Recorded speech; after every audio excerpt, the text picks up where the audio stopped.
আগুরায় বোনের বাড়িতে বেড়াতে এসে 8 বছরের শিশু আসিয়া যে ধর্ষণের শিকার হয়েছেন তার প্রতিবাদে কিন্তু সারা দেশ ফুঁসে উঠেছে এবং তারই অংশ হিসাবে আজকে বগুড়ার সরকারি আজিজুল হক কলেজে ইফতারের পরপরই সাধারণ শিক্ষার্থীরা কিন্তু একটি মশাল মিছিল বের করেছে এবং সেই মশাল মিছিলটি কিন্তু ইতিমধ্যেই যেই সরকারি আজিজুল হক কলেজ ক্যাম্পাস রয়েছে সেই সরকারি আজিজুল হক কলেজ ক্যাম্পাস কিন্তু মিছিলটি প্রদক্ষিণ করছে। শুধু সরকারি আজিজুল হক কলেজ ক্যাম্পাস নয়, আজিজুল হক গতকাল রাতে কিন্তু ঢাকা বিশ্ববিদ্যালয়, রাজশাহী বিশ্ববিদ্যালয় সহ যে অন্যান্য শিক্ষা প্রতিষ্ঠানগুলো রয়েছে আজকে দিনব্যাপী কিন্তু অন্যান্য শিক্ষা প্রতিষ্ঠানে এই যে ছোট্ট শিশু আসিয়া যে ধর্ষণের শিকার হয়েছেন যিনি এখন সিএমএইচ এর আইসিইউতে চিকিৎসাধীন আছেন, তার সুস্থতার জন্য প্রার্থনা এবং ধর্ষকদের সর্বোচ্চ যে শাস্তি তার বিচার দাবি করে কিন্তু সারা দেশব্যাপী বিক্ষোভ চলছে। এবং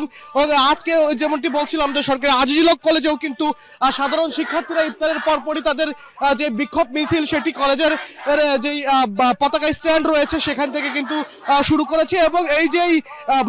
স্লোগান, সবাই স্লোগান দিচ্ছে আমি কে তুমি কে আসিয়া আসিয়া সহ যারা এই ধর্ষণের মতো জঘন্য কাজের সঙ্গে জড়িত দ্রুত সময়ের মধ্যে তাদের যেন সর্বোচ্চ শাস্তি নিশ্চিত করা হয় বিচারের মাধ্যমে, সেই জন্য কিন্তু তারা আসলে স্লোগান দিয়ে যাচ্ছে।